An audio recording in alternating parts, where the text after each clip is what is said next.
الشيطان الرجيم. بسم الله الرحمن الرحيم.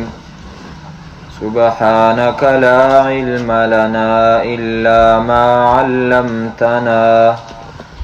إنك أنت العليم الحكيم. وقال الذين لا يعلمون لولا يكلمنا الله أو تأتينا آية كذلك قال الذين من قبلهم مثل قولهم تشابهت قلوبهم قد بينا الآيات لقوم يوقنون. سورة البقره چې څلور حصې وه، د هغې اوله حصه سرته رسېدلې وه په بیان د توحید کې چې درې بابونه و پکې. دویمه حصه د آیت نمبر 97 نه شروع شوې وه او په دې حصه کې الله تعالی د جناب رسول اکرم صلی الله علیه وسلم د پیغمبرۍ اثبات کولو او د هغې په باره کې چې د مخالفینو کم سوالونه او اعتراضونه او د هغې جوابونه یې ورکول. تقریبا 15 اعتراضات مخکې ذکر شو. وقال الذين لا يعلمون د دې آیت کریمه نه د مشرکینو یو سوال ذکر کوي او د هغې بدل ته الله تعالی جواب ورکړي. سوال دا دی چې منګه به ته منلی وی خو ته زمونږ په شانته انسان او تا سره الله تعالی خبرې کوي، وحی درته رالیږي، زمونږ دوه مطالبې دي، دا دوه مطالبې ته زمونږ ومنه، منګه به تا ومنو. یو دا چې الله تعالی دې زمونږ سره خبرې وکړي چې ته پیغمبر یې، او که دا نه نو بیا دا ومنه چې زمونږ د خوښې یوه معجزه هغه مونږ ته چې دی نو پیش کا چې هغه په دې خبره مونږه مجبوره کړي چې مونږه دې منلو ته تیار شو چې ته پیغمبر یې. د هغې جواب الله تعالی ذکر کوي کذلک قال الذین من قبلهم مثل قولهم. دغسې خبره چې دی نو پخوانو خلکو به م کوله. او بیا الله تعالی فرمایي که دی معجزه غواړي نو قد بینا الآیات، منگا آیتونه واضحه بیان کړي دي. اول ترجمه کو بیا دی آیت کی یو څو خبرې دی هغه ذکر کو. وقال الذین، او وای هغه کسان لا یعلمون چې نه پوهیږي، لولا یکلمنا الله، ولی نه کوي خبرې زمونږ سره الله تعالی، او تأتینا، او ولی نه راځي منګه ته آیتون څه معجزه، کذالک دغرنګي قال الذین، ویلی وغه کسانو من قبلهم چې مخکې د دی نه وو، مثل قولهم په شانته د وینا د دی، تشابهت قلوبهم، یو شانته شوي دي زړونه د دی په کوږوالي کې، قد بینا الآیات، خامخا واضحه بیان کړي دي منګه آیتونه لقوم یوقنون، د پاره دا قوم چې هغه یقین ساتي. د مشرکینو مطالبه وه چې منږ سره د الله تعالی خبرې وکړي. د هغې په قرآن کریم کې الله تعالی ځای په ځای باندې جوابونه ذکر کوي. یو آیت تاسو راواړوئ د سورة شورا 15مه سپاره، د سورة شورا آخرنی آیتونه دي، صفحه نمبر 441 او آیت نمبر دی 51. وما كان لبشر ان يكلمه الله، وما كان لبشر 441 صفحه آیت نمبر 51. وما كان لبشر، او نشته د اختیار د هیڅ یو بنده د پاره ان د دې خبرې یکلمه الله چې وکړي خبرې د هغه سره الله تعالی. دا د هیڅ یو بنده اختیار نشته او د هغه سره دا مناسب هم نه دي او د هغه شان هم نه دی چې الله د هر چا سره خبرې وکړي. که چا سره الله تعالی خبرې کوي نو د هغې یو څو صورتونه دي، یو څو شکلونه دي. یو شکل یې د وحی دی، او یو شکل د پردې دی، او یو شکل د فرشتې د رالیږلو دی. خدا هغه چاته کوي چې څوک الله تعالی چې دی نو پیغمبر جوړ کړي نو تاسو خو د سره پیغمبران نه وئ. نو الله تعالی فرمای الا وحیا مگر په وحی سره او من وراء حجاب یا اخوا د پردې نه او یرسل رسولا یا راولیږي فرشته فیوحیا وحی وکړي هغه ته باذنه په خپل حکم سره ما هغه څه یشاء چې وغواړي الله تعالی. نو د هغې جواب دا شو چې تاسو پیغمبران نه وئ او الله تعالی چې خبرې کوي نو هغه د هر کوڅه ډب څه نه کوي. استادانو به مختصر جواب دا کو هر کوڅه ډب څه بادشاه خبرې نه کوي. نو الله تعالی خو د بادشاهانو بادشاه دی نو څنګه تاسو سره چې دی نو داسې خبرې وکړي. اوس د مشرکینو د مخالفینو دا اعتراضونه په قرآن کریم کې بېشماره دي چې هغو به دا قسمه اعتراضونه کول چې داسې ولې نه کېږي داسې ولې نه کېږي او داسې قسمه اعتراضونه چې به هغو کول نو مقصد به پکې دا و چې یاره موږ څه داسې قسمه اعتراض وکړو چې دا پیغمبر د هغې د پوره کولو نه عاجز او کمزوری شي او زمونږ دا بانه جوړه شي چې یاره تا زمونږ دا مطالبه ونه منله نو موږ ځکه ستا خبره چې دی نو تا پیغمبر نشو منلی. لکه یو څو صورتونه د هغې چې هغو کم اعتراضونه کړي دي. صورت انعام 9 سپاره صفحه نمبر دا 117 او آیات نمبر دے 8 وقالوا لولا انزل عليه ملك ولو انزلنا ملكا لقضي الامر ثم لا ينظرون. او وای دا خلق لولا انزل عليه ملك ولی نرازی پا دبانی فرشته.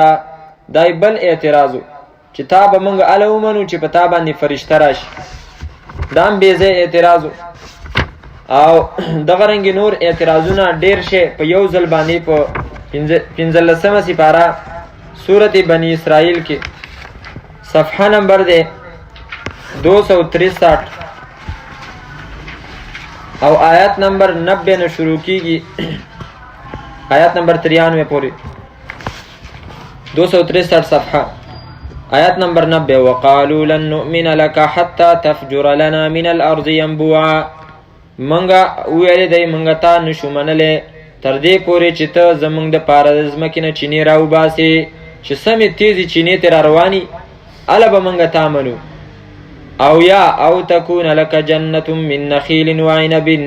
یا دې ستا د پاره یو باغ چې هغې کې کجوري او په هغې کې انګوري د کجورو او د انګورو یو باغ هغه د هغې ته مالکي نو هله به منګه ومنو چې یاره ستا څه خاص شان دی او ته چې دی نو پیغمبري. او صرف داسې باغ نه فتفجر الانهار خلالها تفجیرا روان کې ته په منځ د هغې کې نهرونه چې منځ کې ولي د اوبو رواني ښایسته باغي او یو طرف ته او بل طرف ته چې دی نو کجوري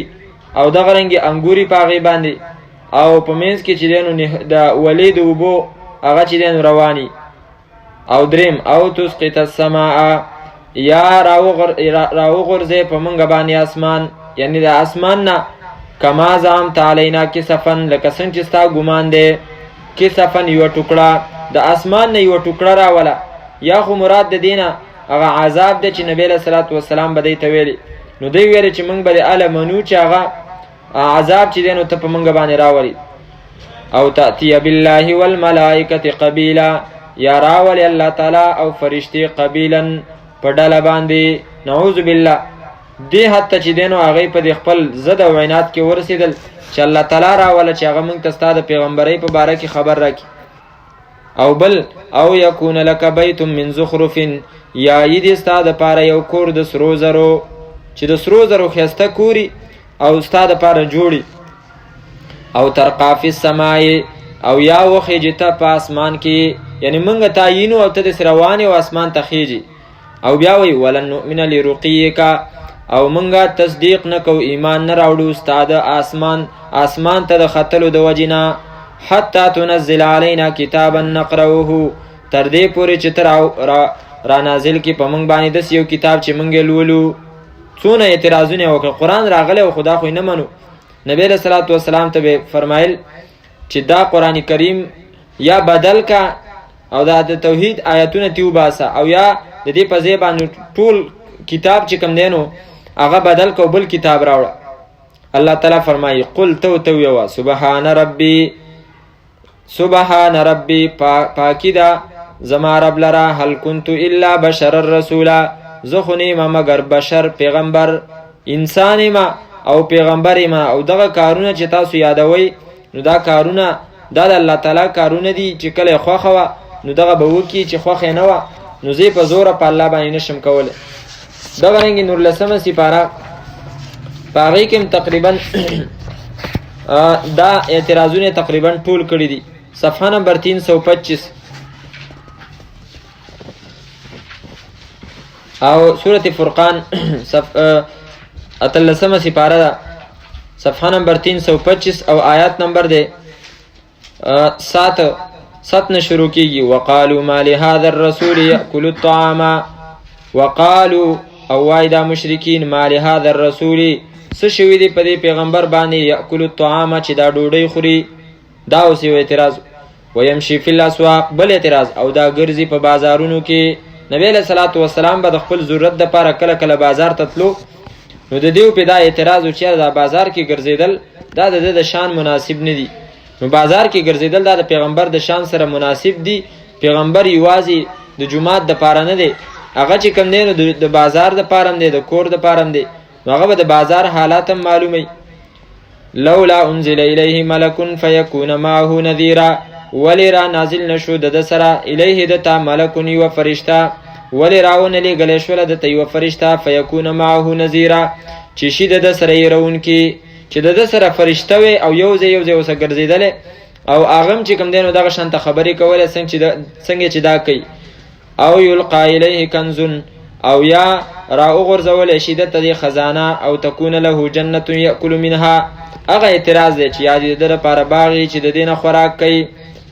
وقال الظالمون چې په دې باندې ونشول نو اخر کې ویلي ان تتبعون الا رجلا مسحورا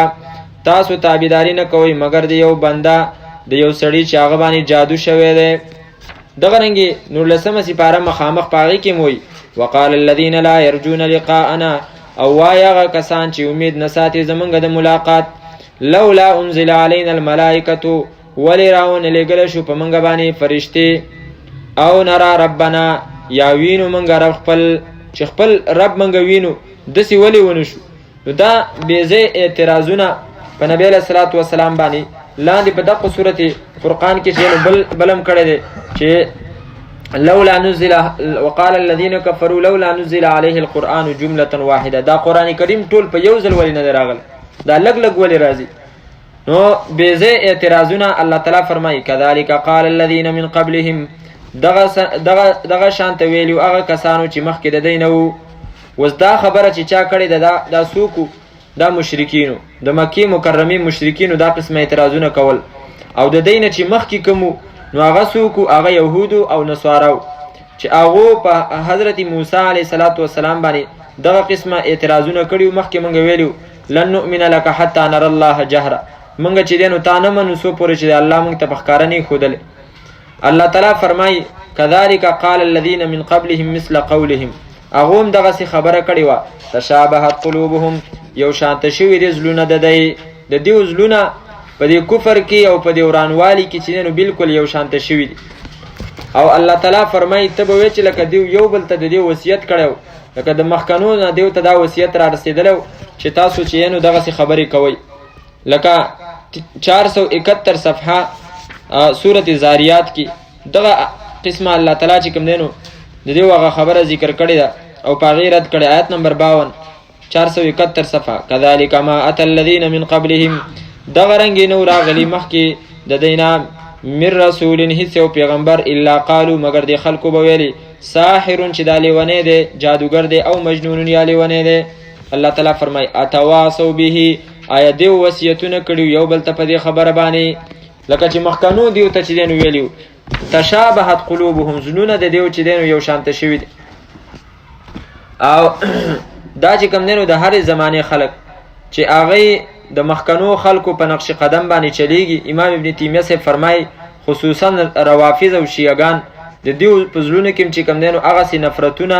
او هغه سي بغضونه د صحابه سپراته دي لکه څنګه چې يهودو او عیسایانو به چې کوم دینو د مسلمانانو هغه حق پرستو پیغمبرانو څخه چې دینو هغه بغض او کینه کوله. قد بینا الآیات خامخا واضحه بیان کړي دي موږ آیاتونه لقوم یوقنون دپاره دا قوم چې هغه یقین ساتي. مطلب دا ده چې که تاسو آیاتونه او معجزې غواړئ نو هغه موږ بیان کړي دي، په هغې کې تاسو سوچ کوئ. خو که چېرته تاسو کې یقین وي، دې کې یو عالم لیکلی دی چې کله یو سړی په قرآن کریم کې سوچ او فکر کوي او د هغه سوچ او فکر د هغه سات نه ورکوي، یعنی د هغه ملګرتیا نه کوي، هغه په قرآن کې چې نو صحیح سوچ او فکر نشي کولی. لکه د یو آیت مطلب ورته معلوم دی او په ترجمې پوهیږي، خو جوړوالي ته چې کوم دی نو هغه نشي رسېدلی، هسې ظاهري الفاظو ته ګوري. نو دا دی په خپل یقین باندې سوچ وکړي، د ده په یقین کې به کمزوري راغلي. ځکه الله تعالی فرمایي یقین کوونکو ته ما قرآن کریم را لیږلی دی او د هغې آیتونه مې ورته را لیږلي دي. او یقین چې کمزوری کېږي نو دا د ګناهونو د وجې نه. بیا چې دی نو د قرآن کریم ظاهري الفاظ به وی، خو د هغې مقصد ته به چې دی نو نشي رسېدی. انا ارسلناک بالحق بشیرا ونذیرا. په دې آیات کې الله پیغمبر ته تسلی ورکوي چې که دی په تا اعتراضونه کوي او تا نه مني نو موږ ته خو پته ده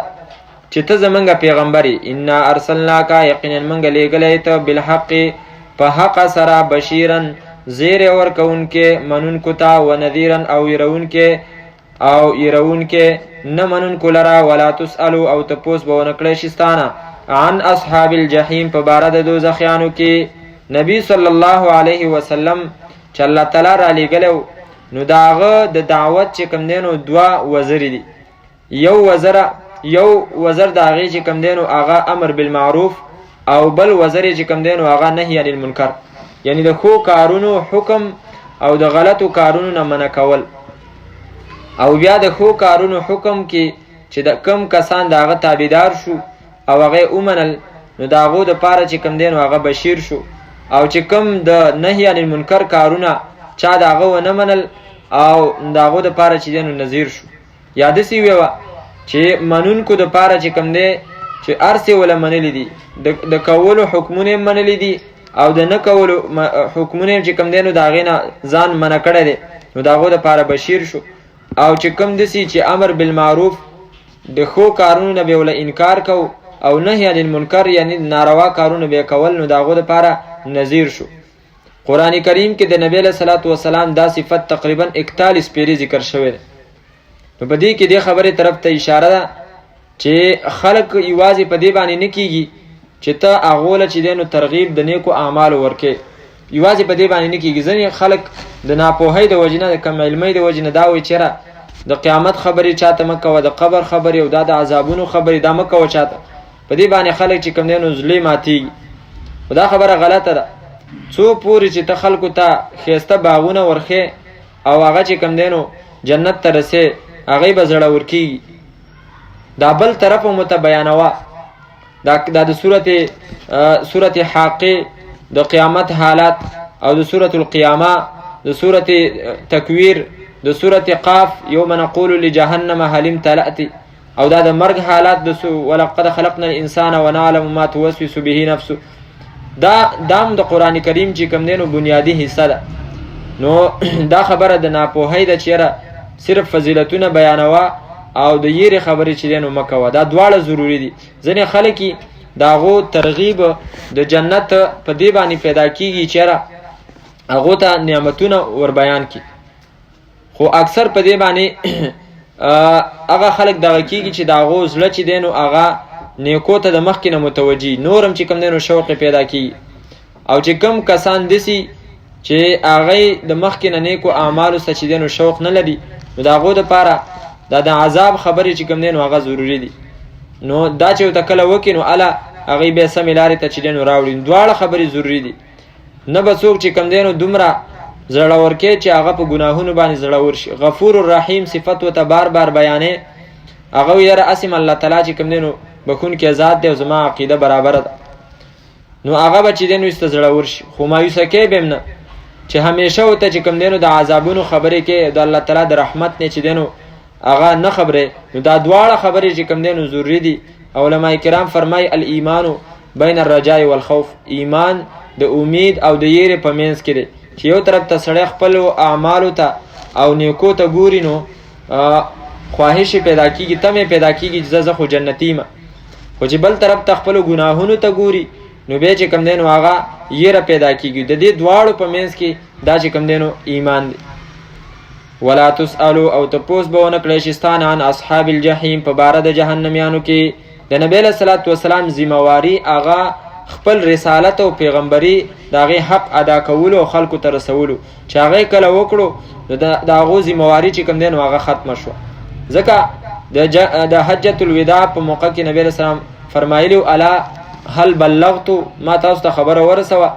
صحابه ویلې چې او مونږه ګواهي کوو چې تا هر څه چې کوم دی نو راورسول. نو نبی علیه صلات وسلام 3 ځله اسمان ته ګوته چوته کوي فرمایي اللهم اشهد یا الله ته په دې باندې ګواه شه. نو نبی علیه صلات وسلام خپله پیغمبري هغه پوره کړې ده. اوس کو څوک جهنم ته غورځېږي نو الله تعالی نبی علیه صلات وسلام ته فرمایي چې ته مه خفه کېږه ستانه د هغو په باره کې چې نو تپوس نه کېږي. ځینې قرائتونو کې دا ټکی داسې راغلی ولا تسأل عن اصحاب الجحیم. بیا معنی دا ده تپوس مه کوه ته د جهنمیانو په باره کې. بیا علما کرام فرمایي ځینو روایتونو کې دا راځي چې نبی علیه صلات وسلام دا شوق پیدا شو چې زما مور او پلار به چې هغې د شرک په حالت کې وفات شوي د هغو حالت بسي. نو الله تعالی ورته وفرمایي چې ته د هغو په باره کې تپوس مه کوه جهنمیانو په باره کې تپوس مه کوه. بهرحال دغه ډېره باریکه مسله ده لکه څنګه چې نن سبا دا مسله ده چې مړي اوري او که مړي نه اوري. دا مسله چې څنګه نن سبا ده څه زمانه کې دا مسله داسې چلېدلې وه او د علماو پکې اختلاف راغلی و چې آیا د نبی علیه صلات وسلام مور او پلار هغه جنتین دي او که جهنمین دي. نو ځینې خو ملا علي قاري صاحب هغې پکې فرمایي چې هغه جنتین دي او ځینې وایي چې نه هغه په شرک کې مړه. دواړو طرفونو ته چې دی نو روایتونه شته. به هر حال چې د کومو شیونو تعلق د نبی علیه صلات وسلام سره یې په هغې کې چې صفا او صریح د قرآن یا د احادیثو صفا نص موجود نه صفا وضاحت موجود نه نو په هغې کې بیا توقف پکار دی په هغې کې ودرېدل پکار دی. اوس د هغو تپوس خو به زموږ نه کېږي. نو سله چې کوم دی نو موږ د هغو په باره کې دا ویو چېرې یا هغې جهنمین دي یا هغې جنتین دي. بس پرېږده الله تعالی ته رسېدلي دي. لا تسبوا الاموات حدیث کې راځي مړو پسې خبرې مه کوئ فانهم قد افضوا الى ما قدموا. هغې چې کوم څه مخکې لیږلي وو هغې تاسې هم رسېدلي دي. که ته اوس ډېرې خبرې پسې وکړې چې هغه بد و نو کېدای شي ښه اعمال یې کړي هغسې هم رسېدلی دی. ستا په دې ویلو باندې چې هغه بد و هېڅ هم د هغه نه کېږي ځکه هغه خاص هم رسېدلی. که هغه د الله په نیز باندې نیک و نو هغه په جنتونو کې دی. که ته ډېرې خبرې پسې وکړې او که چېرته هغه چې دی نو بد و او ته چې دی نو په زوره باندې نیکې نو هم هغه خپلو اعمالو سره چې دی نو مخامخ شوی. نو الله تعالی فرمایي ولا تسألو. ځینې خلک هغه هم د ناپوهۍ د وجې نه وایي چېرې زموږ نه به د کافرو په باره کې تپوس کېږي چې دا ولې جهنم ته چې کوم دی نو ځي. نو یو خو دې مسله باندې چې دی نو ځان پوهه کول پکار دي چې آیا اسلام چې دی نو هغه رسېدلی دی ټولې دنیا ته او که نه. نو امام ترمذي صاحب یو روایت راوړی دی هغه فرمایي چې هغه حدیث کې الفاظ دا دي چې لا یبقى على ظهر الارض بیت مدر ولا وبر. د په مخ د ځمکه باندې به چې کوم دی نو نه د وړی کور پاتې شي نه د خټو کور به پاتې شي مګر هغې ته به چې دی نو دا دین ننوځي اسلام به ورته ننوځي. او اوس خو د میډیا دور دی اوس خو هر یو شی چې کوم دی نو هر ځای ته رسېدلی دی. نو دې وجې نه علما کرام د دې حدیث د لاندې وایي چې دا دین چې کوم دی نو هغه رسېدلی دی. او که چېرته چاته نه رسېدلی د خپل عقل مطابق چې کوم دی نو په فطرت باندې هر یو کس الله تعالی پیدا کړی دی د هغه نه به د هغه د عقل مطابق چې تا ولې سوچ نه کوو چې دومره نظام چلیږي دا خو به هم چا جوړ کړی نو د هغه د دغه عقل د وجې نه به د هغه نه تپوس کېږي د توحید. باقي نیک اعمال هغه ته چا نه دي رسولي نو د هغې په باره کې به تپوس نه کېږي. نو دا خبره چې کوم دی نو غلطه ده چې زموږ نه به د جهنمیانو په باره کې تپوس کېږي. نه زموږ نه به د خپلې ذموارۍ تپوس کېږي په دین کې دې څه کړي وو دغه تپوس چې کوم دی نو به د چا نه کېږي. ولا تسألوا عن اصحاب الجحیم او تپوس به ونه کړی شي ستانه په باره د جهنمیانو کې. ولن ترضى عنك اليهود ولا النصارى حتى تتبع ملتهم. نبی صلی الله علیه وسلم د یهودو او د عیسایانو د دې ټولو د هدایت چې کوم دی نو ډېر زیات تمنا لرله او ارزوی لرله چې دی په هدایت باندې راشي. الله تعالی فرمایي چې ته کوم څه وکړې ځان چې کوم دی نو ډېر ستړی کې د یهود او نصارا دی ستا تابعداري چې دی نو نه کوي ستا دین دی د سره مني نه. یو صورت دی او یو شکل دی چې په هغې کې به دی ستا دین مني خو که هغه دې وکړه نو ته چې کوم دینو لاړې او د هغو سره ملګری شوې او ته به چې کوم دینو بیا ظالم شي او هغه دا دی چې ته د هغو د دین تابعداري وکړي د هغو د ملت تابعداري وکړي نو په هیڅ صورت کې یهود او نصارا چې کوم دینو زمونږ نه نشي راضي کېدی مخکې موږ ما یود الذین کفروا من اهل الکتاب باندې د یو عالم خبره ذکر کړې وه چې هغوی فرمایي چې کوم یو شیم د یهودو او نصاراو مشرکینو کافرو د طرف نه تا ته در رسي څه د خیر نه نو فتشککو تاسو په هغې کې چې نو شک کوئ چېرې الله تعالی خو فرمایي چې دا ستاسو دپاره هیڅ خیر نه خوښوي نو چې دا خیر تاسو ته راورسوي د هغو نه معلومیږي چې د دې خیر نه شاته څه شر بیا چې کوم دی نو ستاسو دپاره پټ کړی او تاسو ته چې دی نو هغه شر در رسوي نو د دې وجې نه اوس ټماټر چې دی نو دومره ګران دی او موبایل هغې د هغې پیکج چې دی نو دونه ارزان دی او موبایل چې کوم دی نو د هغې سیمونه هغه په 2003 کې په کم حد کې و اوس په کم حد کې دي په مفتو کې نارې وایي او سیمونه چې دی نو میلاویږي دا ولې اصل کې یو کس لیکلی و چې د دې په باره کې موږ په کار دی چې سوچ وکړو چې دا موږ هغه نه اخلو هغې موږ اخلي هغې چې کوم دی نو زمونږ ذهن باندې چې کوم دی نو حمله کوي زمونږ ذهن هغې اخلي نو د دې وجې نه هغه سودا چې کوم دی نو هغه موږ نه کوو هغه یې کوي زمونږ دماغ اخلي زمونږ زړه چې کوم دی نو اخلي او په هغې باندې هغه خپل زهریله چې د هغو کم نظریات دي او د هغو کم خواهشات دي هغه زمونږ په ذهنونو باندې کوي نو هیڅ چارې چې دی نو دوی نشي راضي کېدی که ډېر څوک وایي یاره زمونږ د امریکې سره داسې دوستي ده او د پلانکي سره داسې دوستي ده نو دغه دوستي په دې ده چې ته د هغو ملګری او ته چې کوم دی نو د هغو نظام خپلی اله دنه راضي دی او اله دنه خوشحالی او دا اوس چې د جماعت اسلامي کوم مشر دی ده دا خبره کړې وه مخکې یوه خبره موږ دلته کړې هغه ویلي چېرې یو زمونږ په دورې حکومت کې زمونږ د دورې حکومت نه مخکې په دغه کې چې مجلس عمل چې کله نظام نو د هغې نه مخکې څه فنډ منظور شوی و د دې پاکستان دپاره د خیبر پښتونخوا دپاره نو بیا چې کله د هغه وزیر خزانه و هغه رالی هغه نه موږ دا مطالبه وکړله چې تاسو هغه فنډ چې منظور کړی و هغه اوس راکئ نو هغه وویلې چې دا نشي کېدلی چې تاسو د نظریه خپله استعمالوئ کلچر د تاسو د خپل دین چې کوم دی نو هغه خوروئ او پیسې د زموږ نه اخلئ دا خو چې موږ منظوري کړی وي د دې لپاره منظوري کړی وي چې تاسو به زمونږ تهذیب خپلوئ زمونږ ثقافت به خپلوئ زمونږ کلچر او زمونږ چې کوم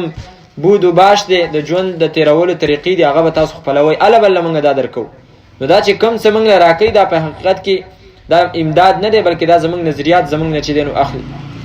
ولن ترضى عنك اليهود او علماء کرام فرمایي دا لام نون ټکی چې راځي نو دا د دې دپاره چې دی نو راځي چې آینده کې د همیشه دپاره چې کوم دی نو دی ستانه نشي راضي کېدی ولن ترضى او هیڅ چارې به راضي نشي دی راضي به نشي عنکستانه الیهود یهود ولن نصارا او نه عیسایان حتی تر دې پورې تتبع ملتهم چې ته تابعداري وکړي د هغو د دین قل او پیغمبره ان هدى الله هو الهدى یقینا هدایت د الله تعالی همدا هدایت دی دا قرآن کریم چې الله تعالی فرمایي الف لام میم ذلك الكتاب لا ريب فيه هدى للمتقين دا قرآن کریم چې دی نو همدا هدایت دی ولئن اتبعت اهواءهم او که چېرته پیغمبره تابعداري وکړله تا اهواءهم د خواهشاتو د دی د دین چې هغه تش خواهشات دي په هغې پسې ته لاړې بعد الذي جاءک پس د دې نه چې رالی تا ته من العلم د علم نه تا ته علم راورسېد او پوهیت ته راورسېده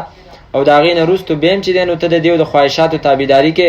نو مالکه نه به ستا دپاره من الله د الله تعالی د طرف نه من ولي څوک دوست ولا نصیر او نه څوک مددګار امام ابن کثیر سے په دې کې لیکلي فيه تهدید و وعید شدید للمؤمنین په دې کې مؤمنانو ته چې کوم دی نو ډېر سخت وعید دی د عذاب او ډېره سخته دمکي ده چې ګوره تاسو لاسوکې وئ تاسو د کم باغ مولی وئ چې ستاسو پیغمبر ته زه دا وایم چې تا د یهودو او نصاراو تابعداري وکړله نو ستا به څوک مددګار نه وي د الله تعالی د طرف نه او وروستو راځي انک اذا لمن الظالمین ته به چې کوم دی نو د ظالمانو نشي نو بیا تاسو څوک وئ مسلمانانو چې تاسو به د یهودو او د عیسایانو د خواهشاتو تابعداري کوئ او تاسو به چې کوم دی نو ښه اولیاء وئ د الله تعالی دوستان به وئ نه ما لک من الله من ولی ولا نصیر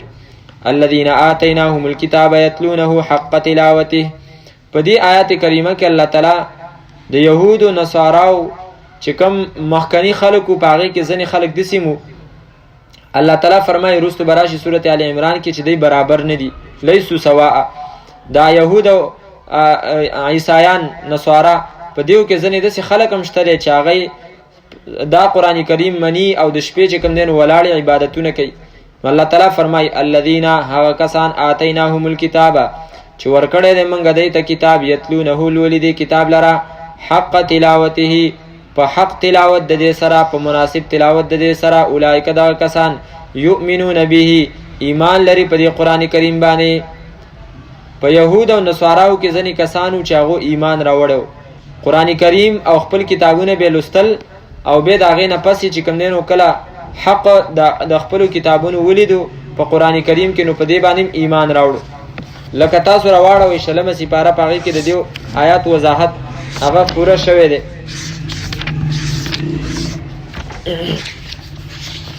6مه سپاره آیات صفحه نمبر 354 سورة قصص او آیات نمبر دے 52 او 53. الذين آتيناهم الكتاب من قبله هم به يؤمنون. الذين ها کسان آتيناهم الكتاب چې ورکړی دی موږ هغو ته کتاب من قبله مخکې د دې نه هم به یؤمنون هغوی په دې باندې ایمان لري، په دې قرآن کریم باندې ایمان راوړي هغوی. واذا یتلی علیهم او کله چې تلاوت وکړی شي په هغو باندې د دې قرآن قالو نو وایي هغوی آمنا به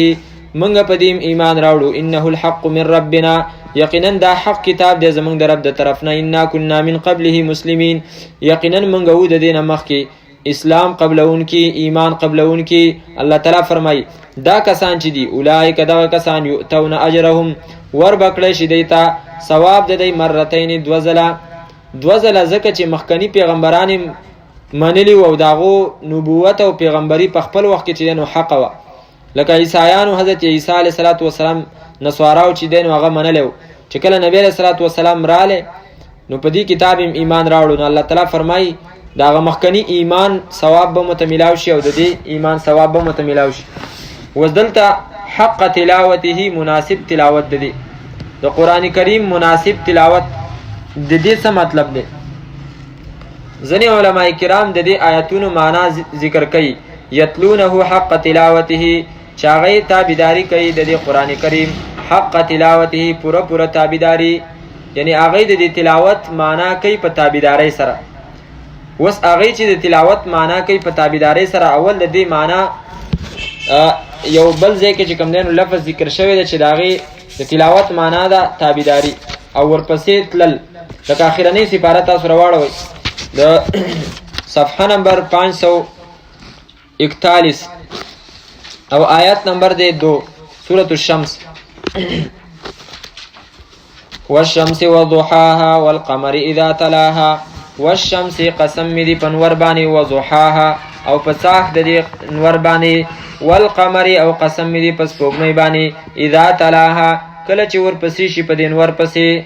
سپوږمۍ باندې الله قسم وخړو او به یې وفرمایل چې کله په هغه وخت کې مې د قسمي چې کله په دې نور پسې ورپسې شي نو تلا الته د تلاوت دا ټکی ذکر دی تلا یتلو نو الته معنا دا ورپسې کېدل. نور سپوږمۍ چې کله په نور پسې ورپسې شي یعنی نور ډوب شي او بیا چې کوم دی نو سپوږمۍ راوخیږي هغې پسې پرله پسې او روانه شي پسې، نو هغې د دې آیت معنا دغه کوي. لکه امام قرطبي صاحب فرمایي یتلونه حق تلاوته چې هغې تلاوت کوي تابعداري کوي د دې قرآن کریم پوره تابعداري د دې. عبدالله ابن مسعود رضی الله تعالی عنه فرمایي چې د قرآن کریم حق تلاوت چې دی نو هغه څه دی؟ هغه فرمایي چې د دې حق تلاوت دا دی چې د قرآن کریم یحل حلاله و یحرم حرامه، د قرآن کریم حلال ته حلال ووایي او حرام ته حرام ووایي، عقیدم پې داسې وساتي چې دا حلال دی او دا حرام دی، او بیا چې کوم حلال دی نو هغه وکي او چې کوم حرام دی د هغې نه ځان وساتي. او دغه رنګې ولا یحرفونه عن مواضعه او قرآن کریم کې تحریف ونه کي، ځکه د الفاظو قرآن کریم چې کوم دی د هغې خو څوک تحریف نشي کولی، خو د تحریف نه مطلب د قرآن کریم مقصد غلط بیان نه کي چې چاته چې کوم دی نو مقصد چې دی نو هغه غلط بیان کي. اوس چې کوم دی نو خلک د قرآن کریم مقصد چې دی نو د قصد ته ځینې چې دی نو غلط بیانوي، ځینې خلک خو داسې چې هغه پې پوهېږي نه او قرآن یې راخستی او هغه درس کوي، نو هغوی بیا د الفاظو معنام کله کله چې نو غلط وکړي. نو د دې وجې نه د احادیثو په باره کې راځي نبی علیه السلام فرمایي چا ما باندې دروغ وتړل نو هغه لکه ځان له په جنت کې سیټ برابر کو، په جهنم کې ځان له چې دی نو سیټ برابر کو. نو د قرآن کریم په باره کې خدا بیا ډېره سخته خبره ده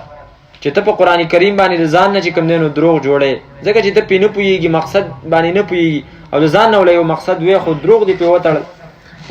نو بیا عبدالله بن مسعود رضی الله عنه خپل شاګرد ته فرمای انک فی زمان کثیر فقهاؤه قلیل قراؤه، ته په داسې زمانه کې ژوند تیرې چې د قرآن کریم پوهه خلک چې دی نو ډېر دی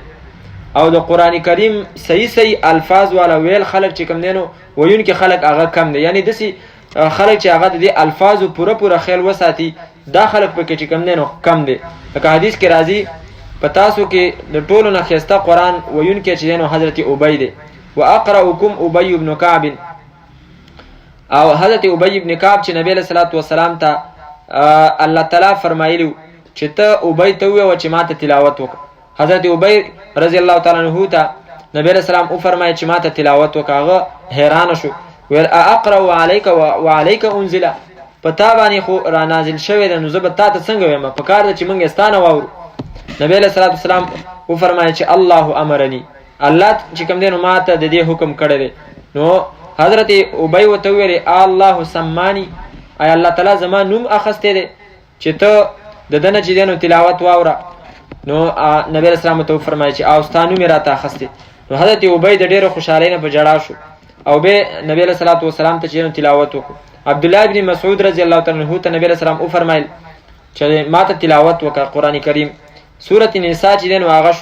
شروع کړله او چې هغه آیات ته ورسېدو فکیف اذا جئنا من کل امة بشهید وجئنا بک علی هؤلاء شهیدا. نو هغه آیات کې مطلب دا دی چې څرنګه عجیبه او ناشنا حالت وي چې موږ د هر یو امت او د هر ډلې نه ګواه راولو او پیغمبر تا په خپل امت باندې چې دی نو ګواه پیش کو، دا به څنګه ناشنا حالت. نو حضرت عبدالله بن مسعود رضی الله تعالی عنه فرمای چې ما ته نبی علیه السلام وفرمایل چې بس نور چې کوم دی نو تلاوت مه کوه. چې ما ورته وکتل نو نبی علیه الصلاة والسلام جړل. نو نبی علیه الصلاة والسلام بیا فرمایل چې من اراد ان یقرأ القرآن غضا کما انزل، چې چا اراده چې قرآن کریم داسې چې کوم دی نو ولولي چې څنګه نازل شوی نو فلیقرأه بقراءة ابن ام عبد، د عبدالله بن مسعود رضی الله عنه په طرز باندې هغه بیا قرآن کریم وایي. او حدیث مبارک کې راځي نبی صلی الله علیه وسلم فرمای اقرأوا القرآن بلحون العرب واصواتها، قرآن کریم د عربو په لهجه او داغو په اوازونو باندې چې کوم دی نو ویوي. خو بیا په دقه حدیث کې به دایم فرمایلی دي وسيجيء قوم يرجعون القرآن كترجيع الغناء والنوح، عن قریب دسی زمانه براشي چې خلق به قرآن کریم دسی لوټاوي، رجع يرجع معنا لوټانه. قرآن کریم د الفاظ به بار وای لکه څنګه چې یو ډم یا یو ډمه هغه د غاني الفاظ یا ویر کوونکې زنانه هغه چې کوم دینو دا ویر الفاظ په مړی باندې چې نو بار وای. نو بیا علماء کرام فرمایي چې د دې زمانه چې کوم قارین دي دا د اوس زمانه خبره کو، خصوصا د مصر قارین چې کوم دي دا غو په باره کې وای دا حدیث بالکل چې کوم دینو دا مستاق دی دغه خلق د دې حدیث مستاق دي او د دې حدیث چې کوم دینو هغه ښکارا شکل له چې دسی وخت رااله چې خلک چې کوم دینو قرآن کریم هغه الفاظ په دې انداز باندې وای چې یو لفظ دی ویل اوس بار دا غي ویلو ته څه ضرورت دی. وس ځنی قارین به هغه به یو تلک حدود الله بس به تلک حدود الله به تلک حدود الله بار به وای، نو دې ته وس ضرورت دی. او به حدیث کې راځي چې لا یجاوز حناجرهم، قرآن کریم به داغو د مرونه چې دین وخت نه زی او داغو زلونه بم په فتنه کې یو چې څوک داغو هغه خوښ شي دا قارین خوښ شي نو داغو زلونه بم چې کوم دینو په فتنه کې زما خو په خپل دا قارین خوښ. نو به ما دا مسله دغه حدیث سره یو مفتی صاحب ته ولېګله، ما ویل چې آیا دا یو یو قاری ویډیو مې متور ولېګه چې آیا دا حدیث په دی باندې فټ کیږي. نو هغه ما ته ویل جواب کې چې دا بالکل دا د دې حدیث مصداق چې دا شکل ته وګوره او دا چې کوم دی نو په دې طریقې باندې قرآن کریم ته وګوره، شکل یې چې کوم دی نو بالکل د انګریزانو وي. او بیا ماته د شیخ القرآن طاهر رحمه الله تعالی هغه یو واقع راته ویله چې مشر شیخ صاحب څه چې کوم دی نو په سټیج باندې یو کس چې دی نو نعت ویلو او د نبی علیه الصلاة والسلام صفات یې پکې ویل، او هغه شاعر چې و نو هغه ږیره خرولې وه. ویل هغه مشر شیخ د لاس نه ونیو او سټیج نه راکوز کړو، هغه ته ویل چې راشه، خواته ویل ډیرانو په هغې باندې ودروه چې ستا دا ځای دی. نو هغه ته ویل چې ستا دې شکل ته وګوره، ته پیغمبر چې کوم دی نو صفت وی، پیغمبر دې خوښ نه دی او صفتونه ولکې. نو به هر حال د هغې کې دا راځي چې د داسې قسمه قاریانو اورېدل چې نه دي پکار. نو د ساده انداز باندې شوریم مثلا چې دی نو هغه تلاوت کوي په ساده انداز باندې، نو هغه اوره په هغې کې چې دی نو د دې ښایسته تلاوت دی او په زړه باندې اثر هم کوي. دا اوس بار بار دا تلاوت چې کوي نه خو د هغې ته سړي توجه وي، او بیا چې دا کم خلک یې اوري بې ځای چې کوم دی نو دومره چغې وایي واه واه کوي، دې ته پکې ضرورت نشته دی. بس یتلونه حق تلاوتي، حق تلاوت چې ته الفاظ د قرآن کریم صحیح وي او بیا مخامخ آیات کې د دې چې کوم دی نو قرآن کریم مناسب تلاوت د هغې هغه حق ذکر کړی دی، لکه 129 آیات دی. ربنا وبعث فیهم رسولا منهم یتلو علیهم 129 آیات دغه مخامخ پاڼه کې، په هغې کې د ابراهیم علیه السلام دعا ده چې الله یو پیغمبر راولېږه په دې کې یتلو علیهم آیاتکا چې لولي په دې خلکو باندې آیاتونه ستا. نو یو دا چې د قرآن کریم تلاوت آیاتونه لوستل او د هغې تلاوت کول په ښه الفاظو باندې او کوشش کول او چې الفاظ برابر شي. ویعلمهم الکتاب او ښایي به دې ته کتاب. نو مطلب د قرآن کریم معناګانې زده کول دا د قرآن کریم بل حق شو. نو اوس خو داسې زمانه ده چې زموږ سره د قرآن کریم د تلاوت چې دی نو وخت نشته دی. د نن سبا زمانې غټ بزرګ هغه دی چې د هغه د ورځې د قرآن کریم د تلاوت څه حصه مقرره او هغه چې کوم دی نو په هغې باندې هغه روزانه چې دی نو د هغې تلاوت کوي، روزانه چې دی نو د هغې تلاوت کوي. دا موږ عادت جوړ کړو، لکه هسې وینا نه ده،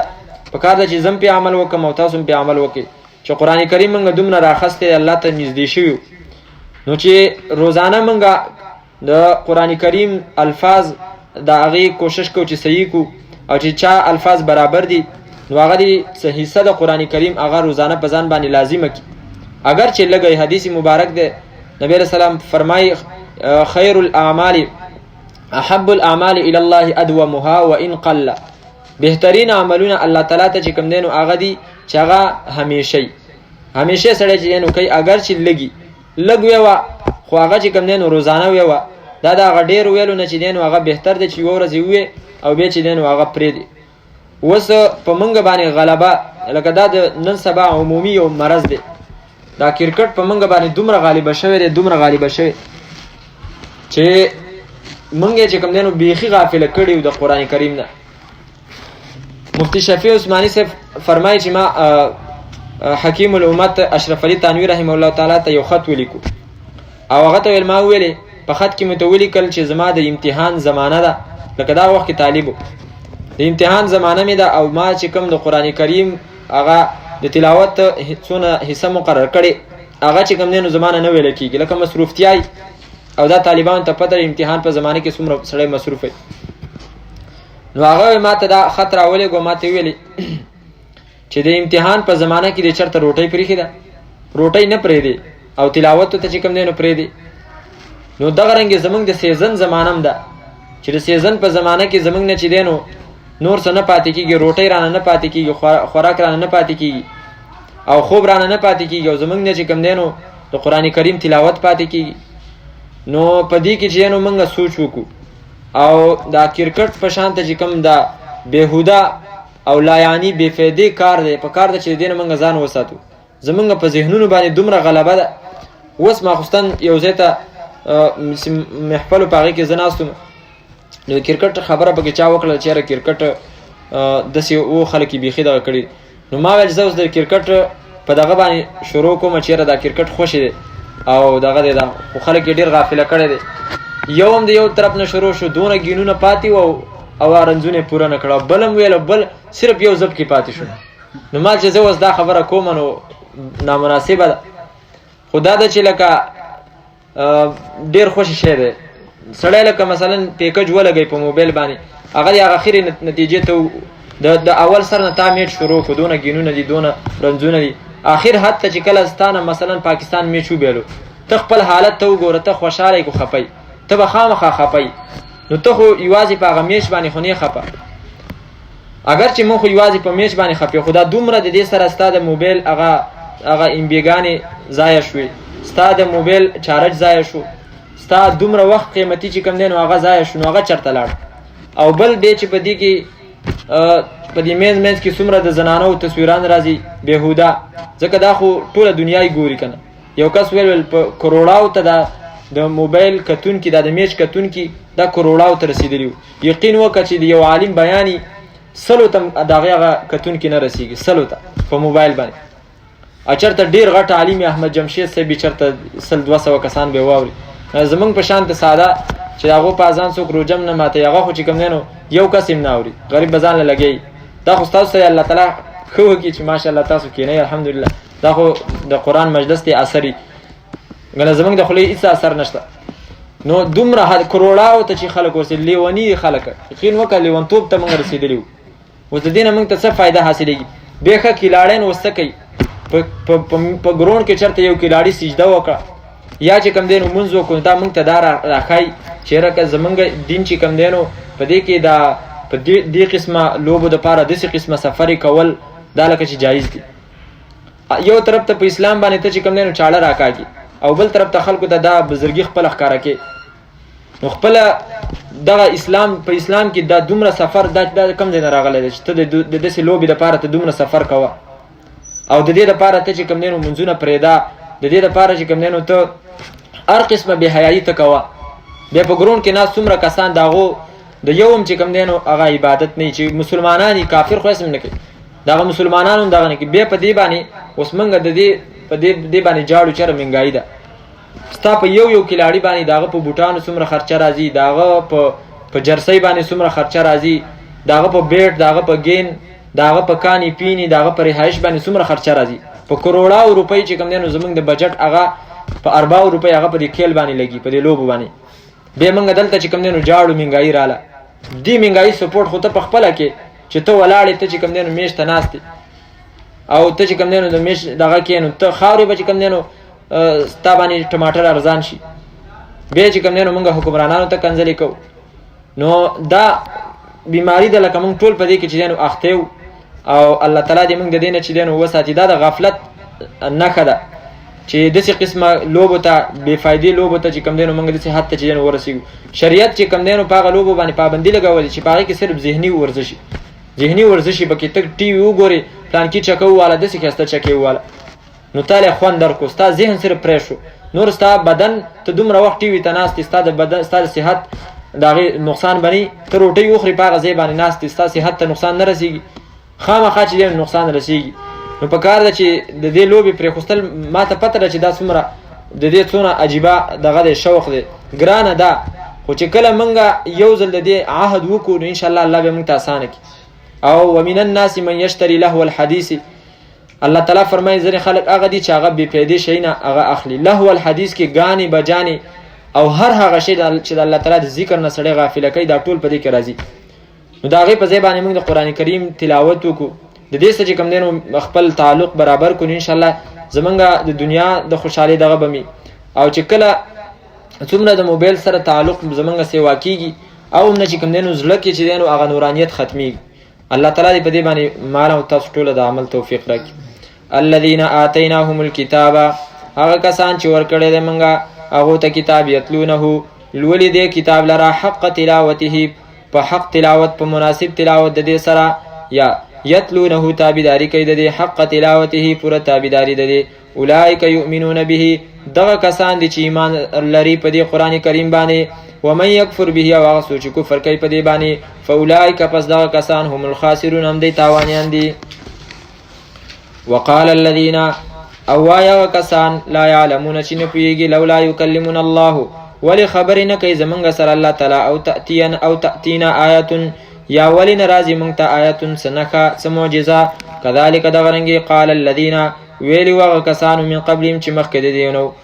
مثل قولهم په شانته د وینا د دی تشابهت قلوبهم یو شانته شوي دي زړونه د دی په کوږوالي کې یا پړونوالي کې قد بینا الآیات په تحقیق سره واضحه بیان کړي دي موږ آیتونه لقوم هغه قوم ته یوقنون چې هغه یقین ساتي انا ارسلناک یقینا موږ لېږلی ته بالحق په حق سره بشیرا يرون زیر ورکونکې و نذیرا او يرونکې ولا تسألوا او تپوس به ونه کړی شستانه عن اصحاب الجحیم په باره د دوزخینو کې ولن ترضى او هیڅ چری به راضي نشي عن کستانه الیهود یهود ولن نصارا او نه عیسایان حتی تر دې پورې تتبع چې ته ورپسې شي ملتهم په دین داغو پسې قل او پیغمبره ان هدى الله یقینا هدایت د الله تعالی هو الهدى امدا هدایت دی ولا ان اتبعت او کچرته تابعداري وکړه اهواهم د خواهشاتو د دی بعد الذي جاءك رستو دا غنا چراله تا ته من العلم د علمنا ما لکانو نه به استاد پاره من الله د الله تعالی د طرفنا من ولین سوک دوست ولا نصير او نسوک مدد کوونکې الذين کسان آتیناهم الكتاب چې ورکړی دی موږ هغه ته کتاب یتلونه الولد لرا یا تابعداري کوي د دې حق تلاوته په پورا تابعداري د دې یا په پورا په مناسب تلاوت د دې اولایک دا کسان یؤمنون به ایمان لري په دې قران باندې و من یکفر بیا هغه سوچ کفر او کو په دې باندې فاولایک پس دغه کسان هم الخاسرون هم دې تاوانین دي. الحمد لله رب العالمين والعاقبة للمتقين والصلاة والسلام على نبينا محمد وآله وصحبه أجمعين. ربنا آتنا في الدنيا حسنة وفي الآخرة حسنة وقنا عذاب النار. ربنا اغفر لنا ولإخواننا الذين سبقونا بالإيمان ولا تجعل في قلوبنا غلا للذين آمنوا ربنا إنك رؤوف رحيم. ربنا هب لنا من أزواجنا وذرياتنا قرة أعين واجعلنا للمتقين إماما. اللهم اشف مرضانا ومرضى المسلمين واغفر لموتانا وموتى المسلمين واقض حوائجنا وحوائج المسلمين. ربنا تقبل منا إنك أنت السميع العليم وتب علينا إنك أنت التواب الرحيم. وصلى الله تعالى على خير خلقه محمد وآله وصحبه أجمعين برحمتك يا رب.